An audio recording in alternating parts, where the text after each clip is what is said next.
नमस्कार दोस्तों, स्वागत है आपका आपके अपने यूट्यूब चैनल शिक्षा दृष्टि वाईएनआर पर। मैं सुभाष आपका स्वागत करता हूं आज के इस वीडियो में।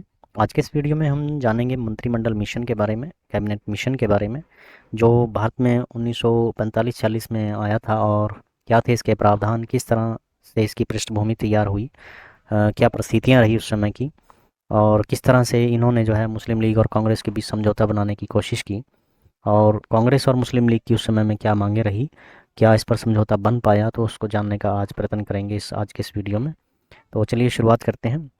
इसकी पृष्ठभूमि की अगर बात करें तो जैसा कि हमने पिछले वीडियो में भी पढ़ा, तो शिमला समझौते के बारे में हमने जाना, वायवल योजना के बारे में जाना। तो उस समय में भी बहुत कोशिश की गई वायसराय के द्वारा किसी तरह से दोनों पार्टी के बीच में समझौता किया जा सके, लेकिन क्योंकि मोहम्मद अली जिन्ना जो है वो एक ही बात पर अड़े थे कि मुसलमानों के लिए अलग राष्ट्र का निर्माण किया जाए, और कुछ क्षेत्र जो थे जैसे पूर्व में बंगाल और जो उत्तर पश्चिम एरिया था, पंजाब बलूचिस्तान या सिंध वाला जो क्षेत्र था, उसको एक कर दिया जाए।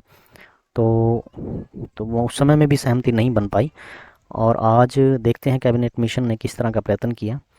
सितंबर 1945 की बात है। ब्रिटेन में नई निर्वाचित लेबर पार्टी की सरकार ने भारत के लिए एक संविधान सभा बनाने का इरादा व्यक्त किया। उस समय में 1945 में इंग्लैंड में आम चुनाव हुए थे, और विंस्टन चर्चिल की जगह जो है उस समय में क्लीमेंट एटली प्रधानमंत्री बने, जो लेबर पार्टी से थे। तो उन्होंने जो अपने वादे के अनुसार, जैसा कि उन्होंने पहले ही कहा कहा था कि भारत में जो है संविधान सभा का निर्माण किया जाएगा, और अगर वो जीत जाते हैं तो उसके बाद जो है भारत में जो है भारत को स्वतंत्र भी कर दिया जाएगा। तो ऐसा करने के लिए मार्च 1946 में कैबिनेट मिशन भारत भेजा गया। मिशन को एक बड़ी बाधा से निपटना पड़ा। दो मुख्य राजनीतिक दल थे उस समय में भारत में, भारतीय राष्ट्रीय कांग्रेस और मुस्लिम लीग। तो दोनों का ही जनाधार जो है पूर्ण रूप से था भारत में, जिनमें भारत के भविष्य को लेकर के बुनियादी मतभेद भी थे। तो बेशक दोनों पार्टी में जनाधार जो था वो बहुत अच्छा था, लेकिन दोनों में मतभेद थे। एक पार्टी ऐसी थी जो सभी समुदायों का जो है वो प्रतिनिधित्व कर रही थी, और दूसरी पार्टी जो थी वो केवल और केवल मुस्लिम समुदाय का ही प्रतिनिधित्व करती थी, मुस्लिम लीग। और ऐसा नहीं था कि मुस्लिम जो है मुस्लिम लीग की बात को नहीं मानते थे। तो जनाधार, मैंने जैसे कि कहा कि बहुत बड़ा जनाधार था उस समय में, और उसका पता इससे भी चलता है कि 1946 में जब चुनाव हुए, आम चुनाव हुए, तो उस समय में 90% सीटें जो है वो मुस्लिम लीग जीत कर लाई। अखंड भारत की इच्छा दोनों का परिणाम थी। उपमहाद्वीप को राजनीतिक रूप से एकीकृत करने में ब्रिटिश गौरव और पाकिस्तान की व्यवहार्यता के बारे में अधिकांश ब्रिटिश अधिकारियों का संदेह। तो हालांकि दोनों ही चाहते थे, दोनों ही पार्टी चाहती थी कि अखंड भारत का निर्माण हो, लेकिन कहीं न कहीं मतभेद के चलते जो है दोनों में, हिंदू मुस्लिम मतभेद के चलते, उनके अधिकारों की बात को लेकर के उसके चलते दोनों में मतभेद जो है वो बहुत ज़्यादा बढ़ गया था। उपमहाद्वीप को राजनीतिक रूप से एकीकृत करने में ब्रिटिश गौरव और पाकिस्तान की व्यवहार्यता के बारे में जो है अधिकांश ब्रिटिश अधिकारियों का संदेह ही रहा कि ये होगा या नहीं होगा। शिमला सम्मेलन में मिशन ने मुस्लिम लीग और कांग्रेस के बीच एक समझौते को सुविधाजनक बनाने का प्रयास किया। जब ये विफल हो गया तो मिशन अपने स्वयं के प्रस्ताव लेकर आया, जिसे कैबिनेट मिशन योजना के रूप में जाना जाता है। तो पिछले वीडियो में जैसा हमने जाना कि वायवल योजना में जो बातें रखी गई, तो ये कैबिनेट मिशन के जितने भी उस समय में सदस्य थे वो उस समय में वहाँ पे भी शामिल थे, और उन्होंने किसी तरह से समझौता बनाने की कोशिश की। और हालांकि अलग से कोई प्रावधान नहीं थे, कैबिनेट मिशन जो है उस समय की बात नहीं है। उस समय में वायवल योजना का नाम दिया गया था उसको। वॉइस राय जो लॉर्ड वायवल थे, उन्होंने जो है जो भी प्रावधान रखे अपनी तरफ से, जैसा कि ब्रिटिश गवर्नमेंट ने बनाया था उस समय में जो प्रावधान, तो वाइसराय लॉर्ड वेबल के माध्यम से उसको रखा गया था शिमला सम्मेलन में। और ऐसा नहीं था कि उसमें ये जो कैबिनेट मिशन के सदस्य थे वो भी उस समय में शामिल थे, और उन्होंने तो महात्मा गांधी को भी कहा था कि आप भी ज़रूर आए, ताकि इस जो है इस मतभेद के ऊपर किसी तरह से समझौता बनाया जा सके, और आपके चलते ये बहुत जल्दी संभव हो सकता है। लेकिन गांधी जी उस समय में नहीं आए थे, शिमला सम्मेलन में शामिल ही नहीं हुए। तो इसके विफल हो जाने के बाद फिर मिशन ने अपने स्वयं के प्रस्ताव लेकर वो आया था, और कुछ प्रावधान उसमें शामिल थे। वो क्या थे उसको भी हम जानेंगे आगे। उपमहाद्वीप में पहुंचने पर मिशन ने पाया कि दोनों पार्टियां, भारतीय राष्ट्रीय कांग्रेस और मुस्लिम लीग, किसी समझौते पर पहुंचने के लिए तैयार ही नहीं है। दोनों पार्टियों ने आम और प्रांतीय चुनावों में अच्छा प्रदर्शन किया और उपमहाद्वीप में दो मुख्य पार्टियों के रूप में उभरी। मुस्लिम लीग मुसलमानों की 90% सीटों पर विजयी रही, जिसके परिणाम स्वरूप जिन्ना ने ब्रिटिश और कांग्रेस के साथ सौदेबाजी की। दोनों पार्टियों ने अच्छा प्रदर्शन किया था उस समय में और बहुत सारी सीटें उस समय में जीती। तो मुस्लिम लीग ने तो 90% सीटों पर विजय प्राप्त की थी उस समय में। और ये वजह रही कि ये सौदेबाजी पर उतर आई। उसको लगता था कि जो है उसे इतना जनाधार प्राप्त हुआ है और अब जो है वो बड़ी आसानी से अपनी बात को मनवा सकती है। अब इस योजना की अगर हम बात करें कैबिनेट मिशन की, तो कैबिनेट मिशन योजना 16 मई 1946 को कैबिनेट मिशन और वायसराय लॉर्ड वेबल द्वारा दिया गया एक बयान था, जिसमें भारतीय राजनीतिक दलों और प्रतिनिधियों के बीच एक समझौते पर नहीं आने के मद्देनजर भारत के संवैधानिक भविष्य के बारे में प्रस्ताव शामिल थे। कैबिनेट मिशन के सदस्य थे पैथिक लॉरेंस, भारत के राज्य सचिव, सर स्टैफर्ड क्रिप्स, व्यापार मंडल के अध्यक्ष, और ए बी अलेक्जेंडर एडमिरल्टी के प्रथम लॉर्ड उस समय में थे। तो ये इसमें 3 सदस्य इसमें शामिल थे। और योजना किस तरह से बनी? भारतीय नेतृत्व के साथ अनिर्णायक बातचीत के बाद मिशन ने अपने प्रस्ताव बनाए और देखा कि कांग्रेस ने 6 पूर्ण प्रांतों वाले पाकिस्तान की जिन्ना की मांग का विरोध किया। उस समय में जिन्ना जो है वो जो मांग कर रहे थे, 6 पूर्ण प्रांतों की वो मांग कर रहे थे। उसमें जो है पश्चिमोत्तर भारत और पूर्वी भारत शामिल था। मिशन ने भारत के लिए 3 स्तरों वाली एक जटिल प्रणाली का प्रस्ताव रखा। उन्होंने एक जटिल प्रणाली बताई और 3 स्तर उसमें उन्होंने रखे। वो क्या थे? एक तो प्रांत, प्रांतीय समूह और केंद्र। केंद्र की शक्ति विदेशी मामलों जैसे रक्षा मामले, मुद्रा और संचार तक ही सीमित थी। प्रांत अन्य सभी शक्तियां अपने पास रखेंगे। 3 समूह स्थापित कर सकते हैं। तो प्रांत अन्य सभी शक्तियां अपने पास रखेगा। इसके अलावा रक्षा, मुद्रा और संचार के अलावा योजना की मुख्य विशेषता प्रांतों का समूहीकरण था। मुख्य रूप से मुस्लिम पश्चिमी और पूर्वी प्रांतों द्वारा 2 समूहों का गठन किया जाएगा और तीसरे समूह में दक्षिणी और केंद्र के अधिकतर हिंदू क्षेत्र शामिल होंगे। तो इस तरह से जो है एक प्लान तैयार किया गया, एक योजना तैयार की गई, जिसमें जितने भी प्रांत थे उनका किस तरह से बंटवारा हो, इसमें ये बात रखी गई थी। तो इसमें से मुस्लिम जो थे, मुस्लिम पश्चिमी और पूर्वी प्रांतों द्वारा 2 समूह बनाने की बात की गई थी।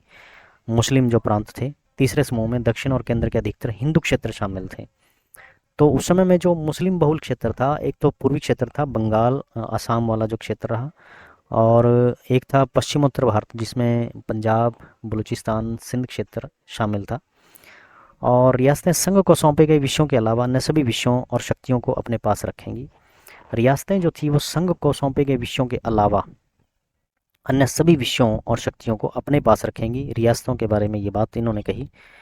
अब इस प्रकार जो है संयुक्त प्रांत, मध्य प्रांत और बराड़, बॉम्बे, बिहार, उड़ीसा और मद्रास जैसे प्रांत जो थे वो समूह ए बनाएंगे। अर्थात ए समूह में ये प्रांत रखे गए थे उस समय में, और समूह बी में सिंध, पंजाब, उत्तर पश्चिम सीमांत और बलूचिस्तान शामिल होंगे। समूह बी में जो था वो क्षेत्र शामिल था जो मुस्लिम बहुल क्षेत्र था, और बंगाल और असम एक ग्रुप सी बनाएंगे। ये तीसरा क्षेत्र था, ये भी जो है मुस्लिम बहुल क्षेत्र ही माना जाता था। अब कैबिनेट मिशन की अगर हम बात करें, इसके प्रावधान क्या थे उनको भी एक बार देख लेते हैं। योजना ने संविधान के लिए निम्नलिखित की सिफारिश की। ब्रिटिश भारत और देसी रियासतों को मिलाकर एक भारतीय संघ का निर्माण किया जाएगा। विदेशी मामले, रक्षा और संचार संघ के अधीन होंगे। उपरोक्त विषयों के लिए आवश्यक वित्त जुटाने का काम भी संघ ही करेगा। तो एक भारतीय संघ बनाने की बात यहाँ पे की गई थी, और जिसमें ब्रिटिश भारत, जो ब्रिटिश प्रांत थे वो, और देसी रियासतों को मिलाकर ये किया जाएगा। संघ में ब्रिटिश, भारतीय और राज्यों के प्रतिनिधियों से गठित एक कार्यपालिका और विधान पालिका होगी, जिनमें ब्रिटिश भारत और देसी रियासतों के प्रतिनिधि शामिल होंगे। तो संघ में ब्रिटिश भारत और राज्यों के प्रतिनिधियों से गठित एक कार्यपालिका और विधान पालिका की भी बात की गई, जो गठित की जाएगी, जिसमें ब्रिटिश प्रांतों से भी और देसी रियासतों के दोनों से ही जो है वो प्रतिनिधि शामिल होंगे। संघीय विषयों के अलावा अन्य सभी विषय या अन्य अवशिष्ट शक्तियाँ प्रांतों में ही निहित होंगी। आज जैसे अवशिष्ट शक्तियाँ जो है वो केंद्र में निहित हैं, उस समय में ये कहा गया ये प्रांतों में निहित होंगी। और संघीय विषयों के अलावा जितने भी विषय थे, इसके अलावा सारे विषय जो है वो प्रांतों को सौंप दिए जाएंगे। राज्य संघ को सौंपे गए विषयों को छोड़कर अन्य सभी विषयों और शक्तियों को अपने पास रखेंगे। संघ को सौंपे गए विषयों को छोड़ दें अगर, बाकी जो जितने भी विषय थे वो प्रांतों को ही सौंपे गए। प्रांतों को कार्यपालिकाओं और विधान पालिकाओं के साथ समूह बनाने के लिए स्वतंत्र कर दिया गया। कि वो जो है कार्यपालिका और विधायिकाओं के साथ जो है समूह बना करके वो सरकार को चला सकते हैं, और प्रत्येक समूह साझा रूप से लिए जाने वाले प्रांतीय विषयों को निर्धारित कर सकता है। तो इस तरह से जो है प्रांतों को ज़्यादा से ज़्यादा शक्तियाँ देने की बात यहाँ पे की गई। संघ और समूहों के संविधान में एक प्रावधान होना चाहिए जिसके तहत कोई भी प्रांत अपनी विधानसभा के बहुमत से 10 साल की प्रारंभिक अवधि के बाद उसके बाद 10 साल के अंतराल पर संविधान की शर्तों पर पुनर्विचार की मांग कर सके। पूर्ण पाकिस्तान की मांग को अस्वीकार करना। यहाँ कैबिनेट मिशन के द्वारा पूर्ण पाकिस्तान की मांग को अस्वीकार किया गया। उनको लगता था कि यहाँ पे सांप्रदायिक जो मतभेद हैं, सांप्रदायिक जो समस्या है, उसका समाधान पाकिस्तान के निर्माण करने के बाद भी नहीं निकल पाएगा। मौजूदा प्रांतीय विधानसभाओं को 3 खंडों में समूहित करना। खंड ए, जिसको हिंदू बहुमत प्रांत कहा गया, खंड बी और सी, मुस्लिम बहुमत प्रांत। रियासतें अब ब्रिटिश सरकार की सर्वोच्चता के अधीन नहीं थीं।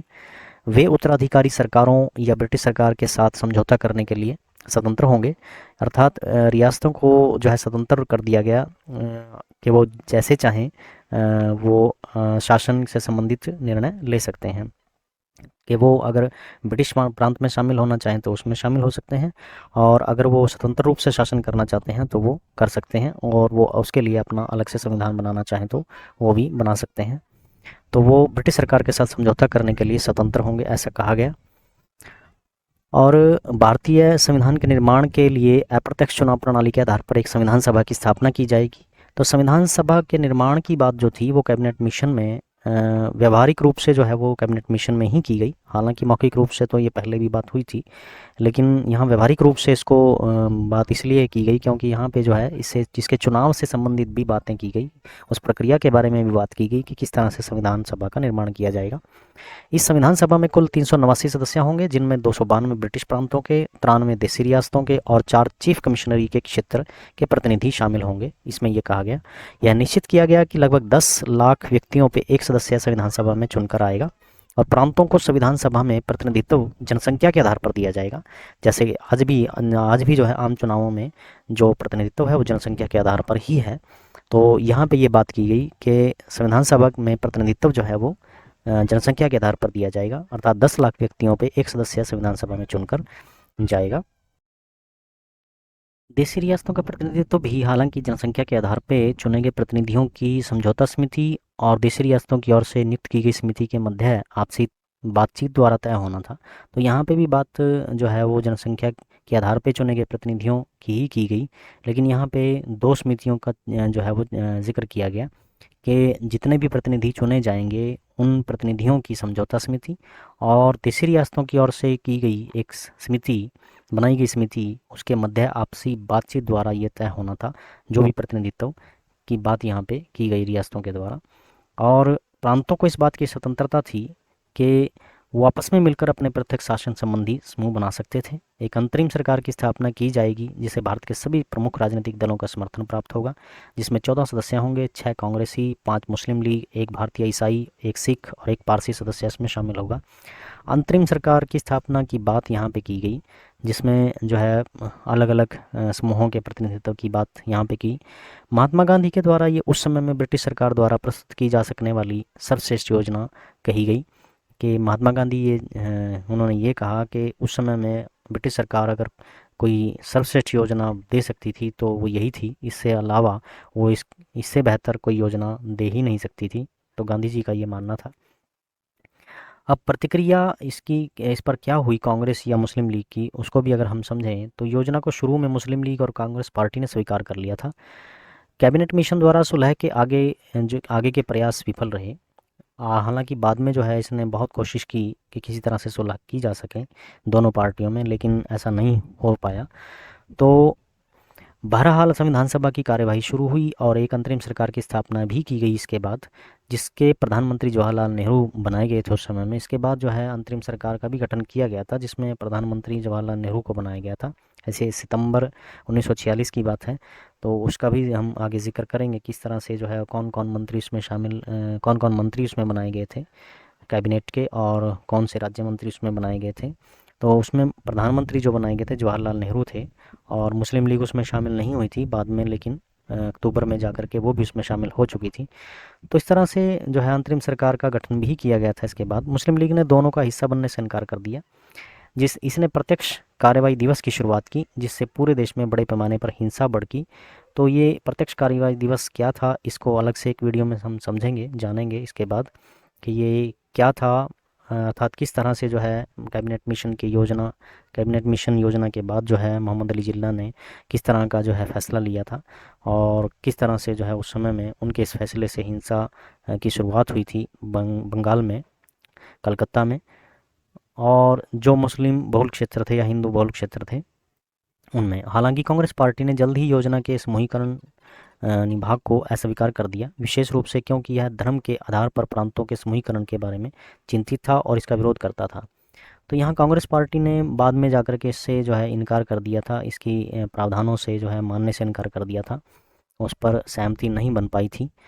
तो जो समूहीकरण की बात यहाँ पे की गई थी, उससे ये स्वीकार नहीं करते थे इस बात को, विशेष रूप से क्योंकि ये धर्म के आधार पर प्रांतों के समूहीकरण के बारे में बात करता था, जिसकी वजह से जो है कांग्रेस ने इसका विरोध किया। अब मुस्लिम लीग ने भी बाद में जो है इससे स्वीकार नहीं किया। मुस्लिम लीग योजना के किसी भी हिस्से को बदलने के लिए तैयार नहीं थी, और इसीलिए कांग्रेस और मुस्लिम लीग के बीच कोई भी सहमति टूट गई। इस तरह से जो है दोनों में सहमति ही नहीं बन पाई। हालांकि मुस्लिम लीग ने इससे जो है सहमति जताई थी, वो किसी भी हिस्से को बदलने के लिए तैयार नहीं थी, इसलिए कांग्रेस और मुस्लिम लीग में सहमति बन ही नहीं पाई। तो इस तरह से जो है ये कैबिनेट मिशन के प्रावधानों को हमने समझा आज, और किस तरह से इसने जो है कांग्रेस और मुस्लिम लीग के बीच सुलह करने की कोशिश की, और किस तरह से यहाँ संविधान सभा बनाने के प्रक्रिया की बात की गई, तो उसको हमने आज जाना। अगले वीडियो में हम जानेंगे प्रत्यक्ष कार्यवाही दिवस क्या था, जो मोहम्मद अली जिन्ना का एक फैसला था। तो उसमें क्या, उसका परिणाम क्या निकला था, उसको हम आगे अगले वीडियो में हम समझेंगे। आज के लिए इतना ही, धन्यवाद।